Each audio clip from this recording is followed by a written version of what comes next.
Welcome to Zion Bible quiz. யார் இவர்கள்? கண்டுபிடியுங்கள். கர்த்தருடைய பரிசுத்த நாமத்திற்கு மகிமை உண்டாவதாக. கடந்த நாட்களில் கேட்கப்பட்ட கேள்விகளுக்கு விடைகள் கொடுத்திருக்கிறீங்க. சிலர் கமெண்ட் பண்ணியிருக்கிறீங்க, சிலர் ஃபோன் மூலியமாய் பதில்களை சொல்லியிருக்கிறீங்க. நிச்சயமாக கர்த்தர் அதற்கேற்ற பலனை உங்களுக்கு கொடுத்து உங்களை ஆசீர்வதிப்பாராக. வேதத்தில் சங்கீதத்தில் கூட ஒரு வசனம் இப்படியாக சொல்லுகிறது, உம்முடைய வார்த்தைகள் என் நாவுக்கு எவ்வளவு இனிமையானவைகள், என் வாய்க்கு அவைகள் தேனிலும் மதுரமாக இருக்கும் என்று இந்த வேதத்தில் நாம் பார்க்கணும். அப்படி என்றால் தேவனுடைய வார்த்தைகள் அது இனிமையானவைகள். அந்த உலகத்தில் மதுரமானது தேனை என்று பார்க்கலாம். அந்த தேனை விட மதுரமானது ஏசப்பாவுடைய வார்த்தைகள், இந்த வசனங்கள் என்று பார்க்கிறோம். அப்படி என்றால் நாம் ஏசப்பாவுடைய அன்பை அது நினைத்து நம்ம அந்த வேத வசனத்தை வாசிக்கணும், வசனத்தை தியானிக்கணும். இப்படி செய்யும்போது கண்டிப்பாக ஆண்டவர் உங்களையும் உங்கள் பிள்ளைகளையும் ஆசீர்வதித்து அதற்கேற்ற பலனை உங்களுக்கு கொடுப்பாராக. வேதத்தில் நான் எவ்வளோ பிரியமாக இருக்கிறேன், நாள் முழுவதும் அது என் தியானம் என்று வேதத்தில் பார்க்கிறோம். அப்படி என்றால் ஆண்டவருடைய வார்த்தைகளை நம் பிரியமாக இருந்து அது தியானிக்கும் போது எஸ்அப்பா அதற்கேற்ற பலனை அவர் நமக்கு கொடுக்கிற தேவனாக இருக்கிறார். கடந்த நாட்களில் 10 கேள்வி கேட்டிருந்தேன். அது ஒரு கேள்வி எனக்கு சரியாக புரியவில்லை என்று சொன்னீங்க. கிழிக்க முடியாத சாக்கு எது என்று எனக்கு தெரியவில்லை என்று சொன்னீங்க. எல்லாருக்கும் தெரிந்த வசனம் தான். ஆதியாகமம் 26ஆம் அதிகாரத்தில் அந்த நபர் வருகிறது. கிழிக்க முடியாத சாக்கு என்றால் ஈசாக்கு. அதிகாரம் முழுவதும் நம் வாசிக்கும்போது ஈசாக்குடைய வேலைக்காரர்கள் எங்கெல்லாம் துருவை வெட்டினார்களோ அங்கே எல்லாம் அபிமெலேக்குடைய வேலைக்காரர்கள் வந்து அந்த துருவை மூடி போட்டார்கள் என்று பார்க்கிறோம். அதாவது ஈசாக்கு வளரக்கூடாது, அவன் என்ன சொல்கிறது, அவனை எப்படியாவது அவனை அழிக்கணும் அவனை என்று அவங்க நினைச்சாங்க. ஆனால் அது அவர்களால் கூடாமல் போயிற்று.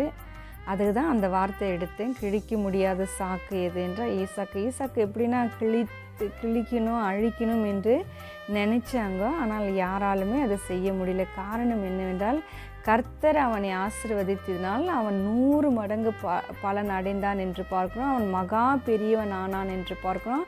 அது மாத்திரமல்ல, எந்த ஜனங்கள் ஈசாக்கையும் அவன் வேலைக்காரன் பகைத்தார்களோ துரத்தி விட்டார்களோ அவர்களே வந்து ஈசாக்கோட சிநேகிதர் ஆனார்கள், உடன்படிக்கை பண்ணி கொண்டார்கள் என்று வேதத்தில் பார்க்கிறோம். அது மாத்திரமல்ல, அவர்கள் ஈசாக்கு பற்றி ஒரு வார்த்தை இப்படியாக சொல்லுகிறார்கள், நிச்சயமாய் கர்த்தர் உம்மோடு கூட இருக்கிறார் என்று நாங்கள் கண்டோம் என்று அந்த புறஜாதியான ஜனங்கள், புறஜாதியான அவர்கள் ஈசாக்கு பற்றி சொல்லுகிறதை பார்க்கிறோம். ஆகவே தான் கிழிக்க முடியாத சாக்கு ஈசாக்கு எவ்வளோ கிழிக்க நினைத்தாலும் அவர்களால் கிழிக்க முடியாமல் போயிற்று. ஆமீன். கடந்த நாட்களில் கேட்கப்பட்ட கேள்விகளுக்கு விடைகள். முதல் கேள்விக்கு விடை காகம். இரண்டாவது கேள்விக்கு விடை கொப்பேர் மரம். மூன்றாவது கேள்விக்கு விடை நோவாவின் குடும்பத்தாருக்கு. நான்காவது கேள்விக்கு விடை ஆபிரகாமின் வேலைக்காரன். ஐந்தாவது கேள்விக்கு விடை ஆபிரகாம். ஆறாவது கேள்விக்கு விடை ரெகுபோத். ஏழாவது கேள்விக்கு விடை 8 பிள்ளைகள்.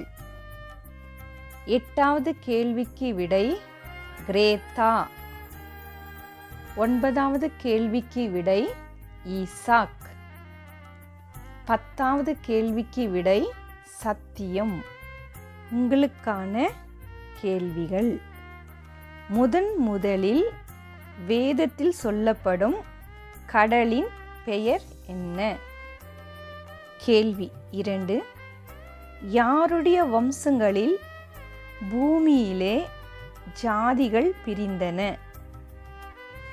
கேள்வி 3, முதலில் வேதத்தில் பேரன் என்று யாருக்கு சொல்லப்படுகிறது?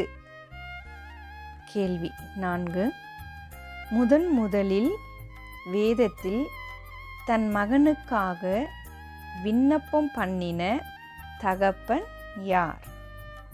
கேள்வி 5.